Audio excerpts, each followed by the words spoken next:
palestra é: o turismo precisa se planejar. Eu, de propósito, eu coloquei aí uma interrogação e uma exclamação. Cada um leia como queira. Será que nós precisamos mesmo planejar? Será que será essa a nossa necessidade?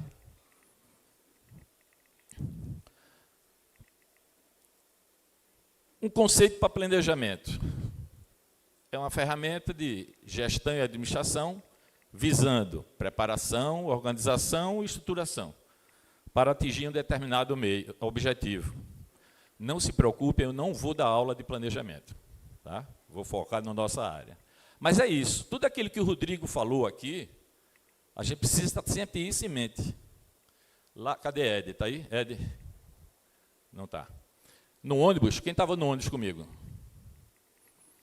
Teve uma hora que Ed começou a conceituar o que era turismo de aventura e o que era o praticante de turismo. Então, todo mundo que trabalha com turismo de aventura começou pequenininho, começou por atividade própria, depois levou os seus amigos, depois levou o vizinho, começou a fazer uns bicos, e, às vezes, esse bico ele continua o resto da vida. E a tendência é que essa empresa morra. Tá? Por quê? Porque não foi determinado um objetivo, não se preparou para isso. E aí, se a gente for falar de questões técnicas, planejamento estratégico, tático, operacional, blá, não vou entrar aí. Aqui também se falou sobre o nosso país não ter tendência, vocação para planejar. E tem várias desculpas. Desconhecimento, falta de tempo, nós não temos visão de curto prazo, o povo brasileiro é mais de agir e não de planejar, e, por último, as forças transcendentais. Deus ajuda. Não é não? Deus provê, Deus ajuda, e aí vai.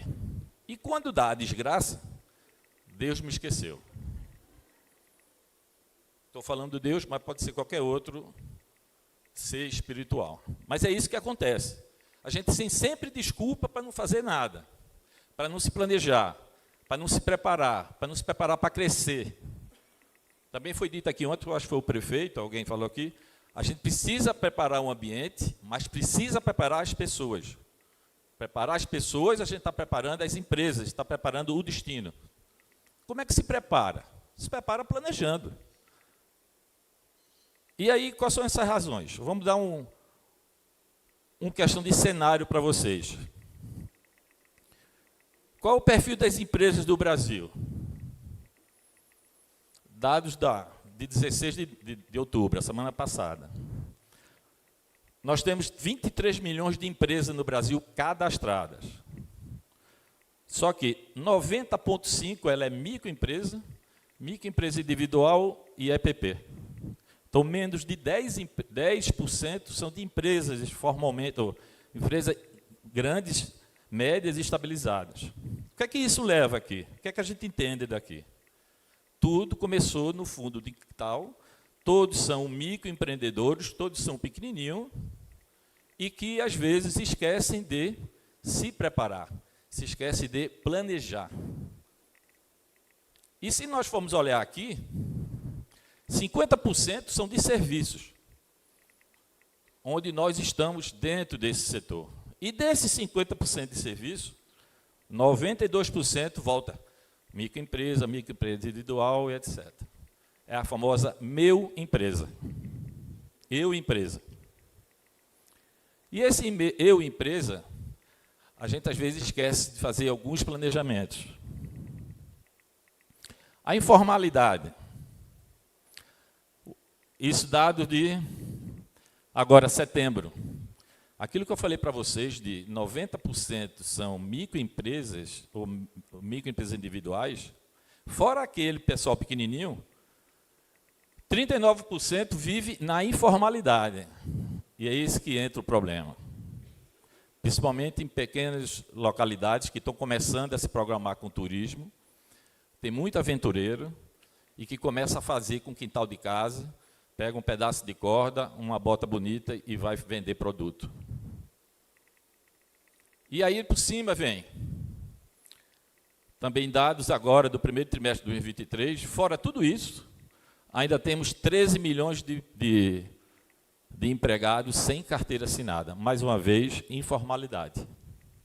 E mais uma vez, isso a gente perpetuando o jeitinho brasileiro. E aí chega isso. Isso aí, alguns já conheceram essa minha foto aí. É o jeitinho brasileiro. O cara vai vendendo milho e junto está vendendo o fio dental. E aí aí ele acha que está ganhando dinheiro. E tem uma nova que eu consegui recentemente. É o frango semi-caipira. O que é isso, hein?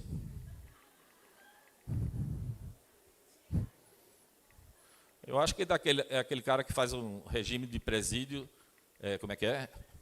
Avançado em casa, né? Fica na rua e de noite volta para o presídio, porque caipira.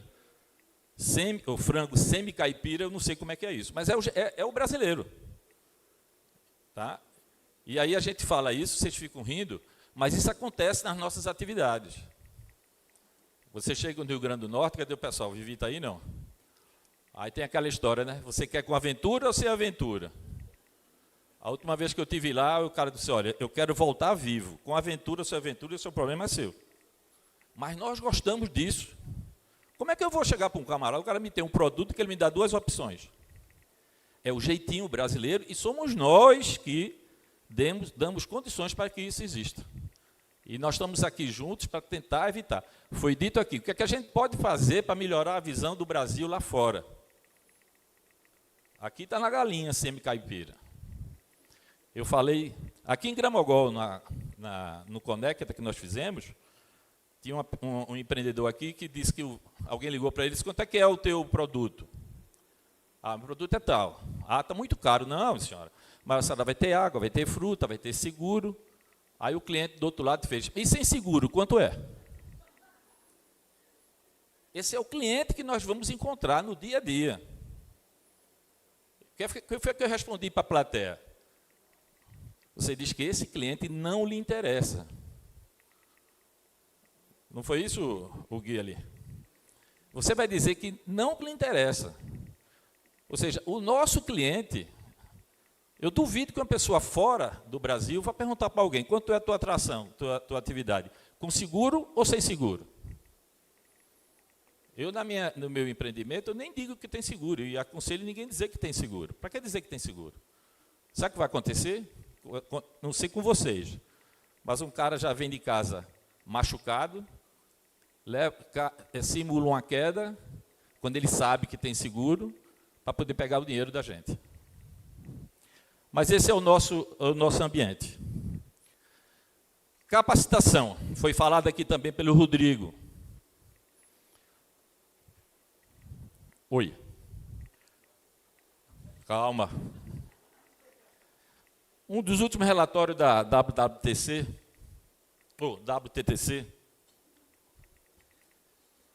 de 140 países estudados, nós estamos na posição 88 de capacitação. Não sou eu que estou falando, é uma pesquisa internacional. Foi dito aqui ontem, foi dito aqui, Rodrigo, capacitação. Isso o que é que tem a ver com o planejamento? Tem tudo. Você está planejando a sua empresa, você está planejando a sua operação, e você esquece do mínimo que é capacitar. Aí eu não vou aqui estar falando da teoria dos 5W, 2H, não vou estar falando de PDCA, não vou estar falando nada disso se você não faz o mínimo. E aí o que é que leva? E aí? Estão todos entendendo o que é que tem aqui, não? Oi? O cara está trabalhando nas alturas, com EPI, e disseram a ele, você tem que deixar o corpo amarrado. Ele cumpriu tudo, não cumpriu? Não. Ele está com EPI, está com luva, está com máscara, está com bota, e está amarrado.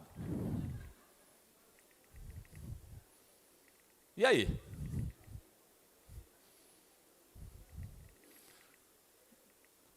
Quando ele cair daí, coitado, já viu. Não sei se vocês viram, rodou aí pela internet essa semana, né? Foi já essa semana, em São Paulo, os caras estavam a não sei quantos metros de altura, caiu o andaime e ficaram 10, 12 pendurados. Mas aqui ele está cumprindo. Isso aqui o quê? É má qualificação. Disseram, o cara, te amarra, o corpo tem que estar sempre amarrado. Ele está amarrado aí. Agora, se vai ser eficaz, não sei. Bem, e aí isso é uma informalidade, a gente vai para outra. Ilegalidade. Aí a gente vai ver aqui. Aí foi falado aqui também. A gente está dentro do ambiente, estamos dentro do ambiente de turismo de aventura. Nós estamos falando sobre segurança, nós estamos falando sobre normas técnicas, somos referência no mundo de normas técnicas, mas aí você vê, não sei se, eu acho que não dá tanto para todo mundo ler, mas aqui eu tirei do Férias Vivas. Primeiro, o cara trabalhando na tirolesa com o capacete rachado, e o capacete não é indicado para a atividade, mas ele está com capacete, não está? A norma nudista tem que estar com capacete, ele está com capacete. Então, isso vai também na ilegalidade. Desconhecimento do Código de Defesa do Consumidor. Isso é chato pra cacete. Mas tem lá vários artigos que nos atingem. Entre eles tem lá, quem oferecer atividades de risco, segurança para o cliente, tem que atender às normas técnicas da ABNT ou similar.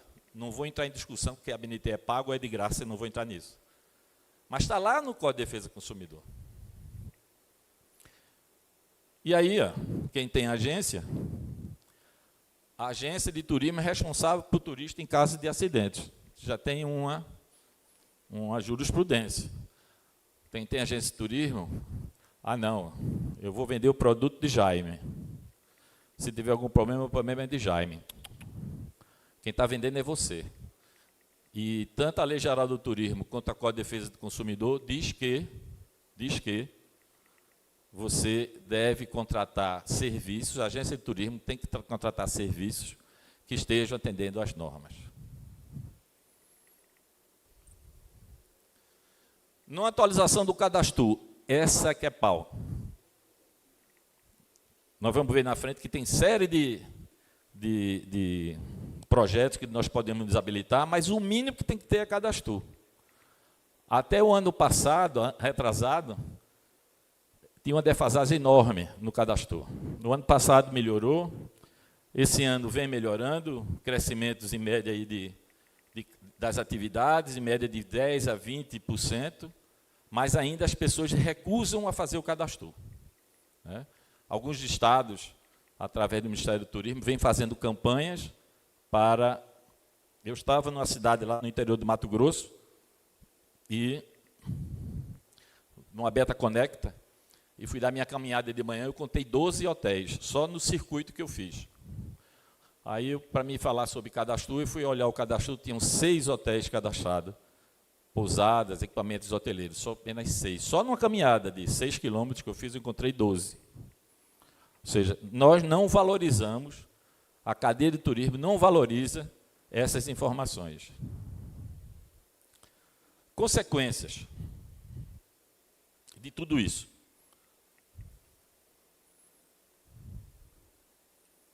Acho que deu um probleminha aí. Agora, recentemente, faz 30 dias, teve um acidente terrível em Pernambuco. Não é um turismo de aventura, mas não seguir as normas, porque houve alguma coisa aí de incompatibilidade. Sabe aquele cadeirinho que roda, tem um nomezinho aí, um chama chapéu mexicano, outro chama de outras coisas aí. Aqui tem, cada cadeira dessa, tem 4 correntes. Quebraram as 4 no mesmo tempo. A mulher foi arremessada a 5 metros de distância. Simplesmente abriu o cérebro, perdeu massa encefálica, está na UTI, A empresa Mirabilândia tem mais de 30 anos no mercado e simplesmente não tinha nenhum equipamento dela que ela tivesse ART. O CREA, quando apareceu depois que morre, depois que tem a desgraça, foi pedir dos 30 equipamentos que tem lá, 25 tinham anotações, mas anotações que ninguém conseguia ler o nome do engenheiro e sem carimbo. Resultado, isso foi no dia 21, 23, hoje são 25, faz 30 dias que o equipamento está fechado. E o prejuízo lá para cima e o nome dele em tudo que é jornal, em tudo que é matéria jornalística. Em 4 dias, isso é no Ceará, turistas se envolvem em acidente de tirolesa, afogamento, passeio de buggy em pontos turísticos. Não é um só não, pessoal. São várias atividades que em 4 dias tiveram acidentes. Somos referência em turismo de aventura, em segurança, somos referência em normas, mas nós não aplicamos. Nós não a utilizamos. Estou falando isso, regra geral do Brasil. Lençóis Maranhenses, esse ano, já tiveram 5 acidentes, isso foi em maio, em média, 1 acidente por mês. Vocês estão querendo transformar Gramogol ou norte de Minas numa referência? Pensa nisso, para não ser referência negativa. Aí essa aqui é boa.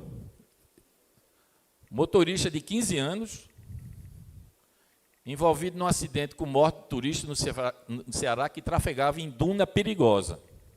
Quem está dizendo isso? Tem algum secretário de turismo aqui? Cuidado, hein? Tem mais uma coisa que agrava aqui. Os caras estavam fazendo passeio de duna com a Pajero. Tem nada a ver lá para onde eles estavam fazendo. Então, um garoto de 15 anos era guia e motorista. Sim, ele era guia e motorista, esqueci de dizer isso a vocês. E trafegava numa duna perigosa. Bem, e aí vem vários que eu não vou... Sim, de novo para os administradores públicos. Aqui tem vários, porque o equipamento é incompatível com o meu software. Após acidente, a Prefeitura de Tibau de Sul sanciona uma lei. Tem que esperar que tenha acidente para a gente sancionar a lei? E nem precisa de lei, as leis já existem, já foi dito ontem aqui. Causas. De novo, feras vivas. Aí é só 77% negligência profissional. 77% descaso com equipamento de EPI. 57% falha dos equipamentos. 49% imperícia do prestador. Novamente, falta de educação, capacitação. E aí vai. E para não ficar só no Brasil, não sei se vocês leram isso aqui. Isso aqui foi aquela aventura milionária, bilionária do Titã. Isso aqui foi o coordenador técnico lá, o sócio, que disse. Você sabe, né? Em algum momento a segurança é apenas um puro desperdício. Quero dizer, você só quer estar seguro, não saia da cama. Se você só quer estar seguro, não saia da cama, não entre no seu carro, não faça nada. Em algum momento você vai ocorrer algum risco. E realmente é uma questão de risco-recompensa. E aí? Será que nós temos isso aqui no Brasil? Isso o cara está falando lá numa viagem, eu acho que era $1 milhão, né? Não me lembro. Então, isso é o cara que diz depois do acidente. E aí é um cenário nosso nacional, nós temos a imagem ruim no exterior por conta de corrupção, ambiente, parará, falta de continuidade, qualidade dos serviços, varia muito. Aí, novamente, aqui eu não vou entrar em detalhes. BBC News. Aqui. Lá na última, a gente vai falar, a gente tem cuidado com as manchetes que nós... Brasil é o melhor destino de turismo de aventura do mundo. Isso circulou nos nossos grupos. Aí nós ficamos alegres, satisfeitos, vamos ganhar muito dinheiro. Aí você vai e mergulha na pesquisa. É o que foi analisado.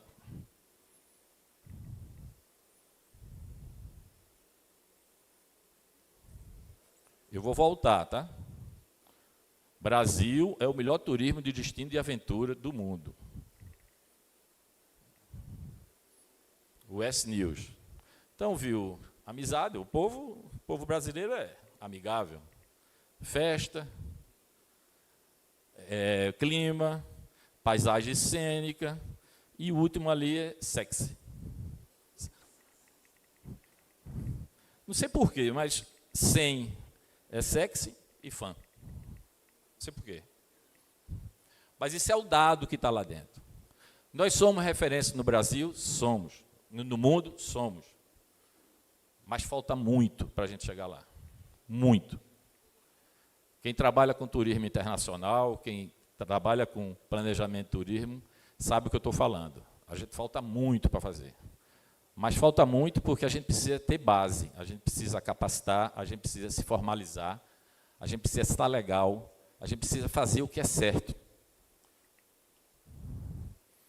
E aí, para não falar só de notícia ruim, tem aí o Brasil teve o melhor agosto nos últimos 28 anos, aí o Globo, agora de 30 de setembro. E por que é que eu falo tudo isso e falo em planejamento? Porque oportunidades existem. O governo brasileiro, devagar, acelerado, ele vem trabalhando em prol do nosso turismo. E agora, com o reforço da Embratur, mais ainda. Mas, se nós não estivermos formalizados, se nós não estivermos legalizados, nós não temos como entrar nesses projetos. Então, são oportunidades que nós deixamos passar. Então, aqui, no trabalho feito com a Beta e a Embratur, uma pesquisa que foi feita, esse trabalho é moldar o futuro do ecoturismo. Tem um projeto de lei que está rodando desde 2021, criando o Fundo Nacional de Desenvolvimento do Ecoturismo. A última movimentação foi agora em outubro. Então, isso está se trabalhando para poder dar incentivo para nosso setor. Tem um outro, e esse, cuidado, esse altera o Código Penal brasileiro. Além do Código de Defesa do Consumidor, vai ter específico no Código Penal brasileiro, dando pena de 2 anos a 10 anos, quem fizer atividade de aventura sem equipamento, sem capacitação técnica ou sem guia. Está rodando na Câmara Federal. É um projeto novo, mas está rodando, é de 2023, mas está alterando o Código Penal brasileiro. Também está se mexendo de 2 formas, aumentando o valor do microempreendedor individual, podendo aumentar aquele valor dele e também colocando mais de um funcionário. Mas tem que estar legalizado para poder fazer isso. E aí você pode buscar empréstimo, aí você pode emitir nota fiscal, aí você pode ser uma empresa legal no país.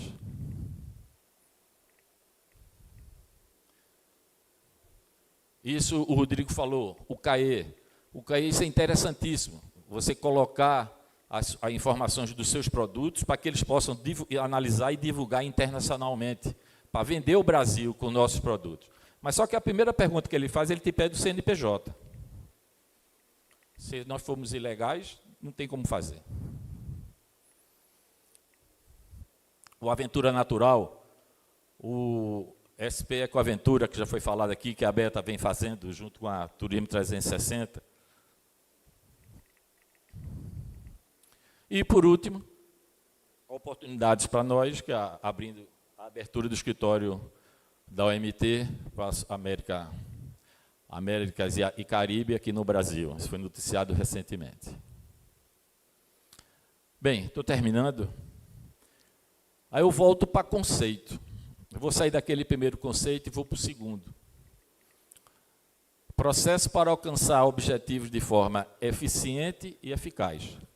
Está lembrado daquele trabalhador que estava pendurado pelo pescoço? Ele podia estar sendo eficiente, mas não eficaz. Não tinha saúde nenhuma do que ele estava fazendo. Ele implementou tudo. Então, a gente precisa ter atenção no que a gente está planejando, ter atenção no que a gente está fazendo. Oi? Oi? Tá, ok. Aqui, novamente, misturou minhas... Vocês estão falando... realmente, eles... Deixa eu passar aqui.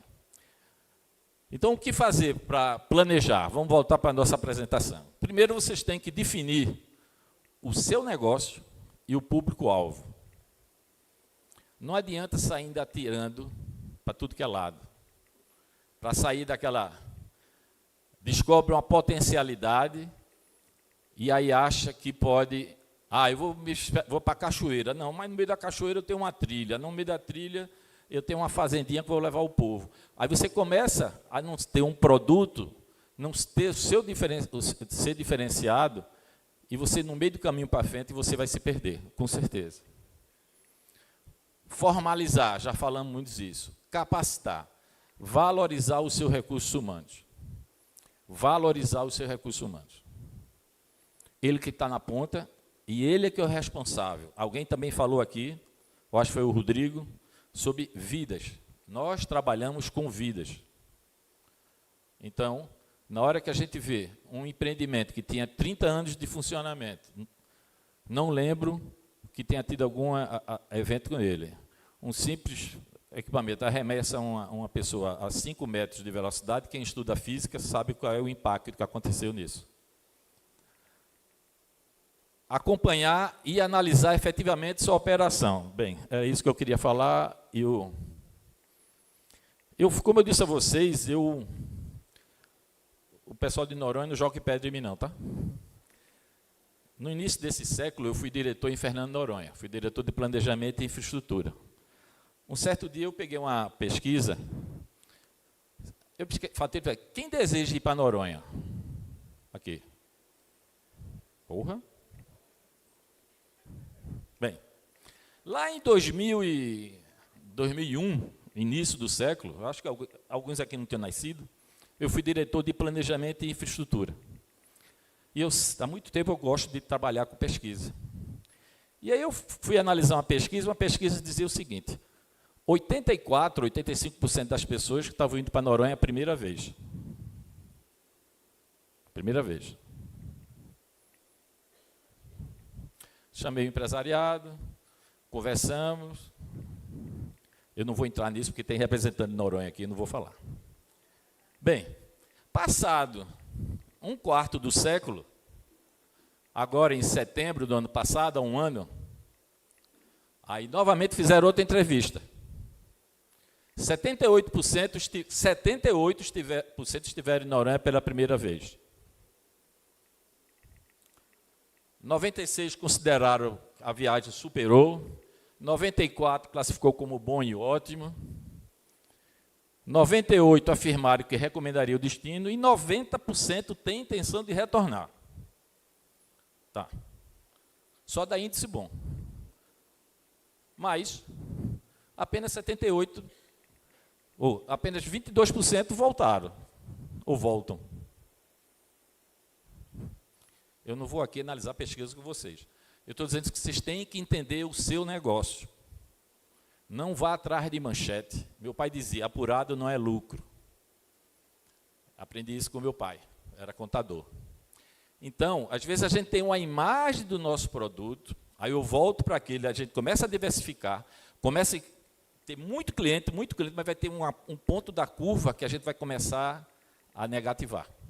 A gente vai começar a estressar. Não vai ter pessoal capacitado, não vai ter infraestrutura legal, não vai ter infraestrutura própria, infraestrutura da cidade, ou seja, tem toda uma série dessa que a gente tem que ficar sempre atento do nosso negócio. E para não discutir, mas eu vou citar vocês novamente, 78% estão vindo pela primeira vez, e 90% queriam voltar.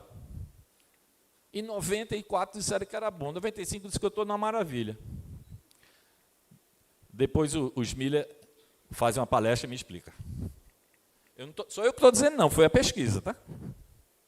Bem, e aí, a partir dessa análise, aí a gente vai promover ajustes na nossa operação. A gente precisa estar sempre atento ao que está acontecendo, e o planejamento, a gente vai ver na última, ele é uma atividade que não para, tá? Ela é constante. Nós precisamos estar sempre atentos ao nosso empreendimento, atento aos nossos colaboradores, atento aos nossos clientes, para promover ajustes. Atualizar-se sobre o mercado, aquilo que eu falei tudo, o Cauê, a pesquisa da Abeta, ou seja, o mundo está girando e a gente fica só no nosso mundinho, achando que estamos ganhando dinheiro e está rodando aquilo aí. Aquilo ali, a agulha um dia estoura. E praticar o planejamento. E aí, terminando, e para não fugir da palestra, então esse é o famoso PDCA, quem já fez alguma coisa de planejamento, mas é isso. A gente tem que planejar, tem que executar, tem que analisar, tem que ajustar e rodar de novo. Em guerra, ninguém altera a tática de guerra em campo, a não ser que seja uma coisa excepcional. Por quê? Se eu estou programado, já, sei lá, aconteceu um problema comigo, e não sei se Zé já aconteceu isso com ele, eu na minha tirolesa, o cara de cima, o cara de baixo, o menino de cima liberou a descida. Na hora H aconteceu algum fato no meio, e na hora que o menino de lá caiu o fone de ouvido. Aí, do de cima, aí o cara de baixo segura, o cara não viu. E aí a gente teve, estava tudo planejado, a gente teve que alterar e fazer alguma coisa de última hora. O que foi fazer alguma coisa de última hora? Tiveram que segurar o cabo sem luva, a menina... O problema é que a luva a menina tinha caído e ela teve que arranjar. Mas o projeto era, faz o freio com luva. E ela fez sem luva. Mas se está planejado, executa.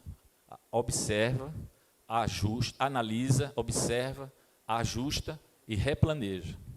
Mas não queira fazer nada no meio da execução. Logicamente, se você tiver planejado, se você tiver se preparado, não vai precisar fazer isso. Tá? Então, é isso a rotina do planejamento. Nosso sonho, e aí uma homenagem ao meu amigo Luizão, que tantos nós dizemos isso. Transformar o turismo natureza brasileiro em referência mundial de qualidade, segurança e sustentabilidade.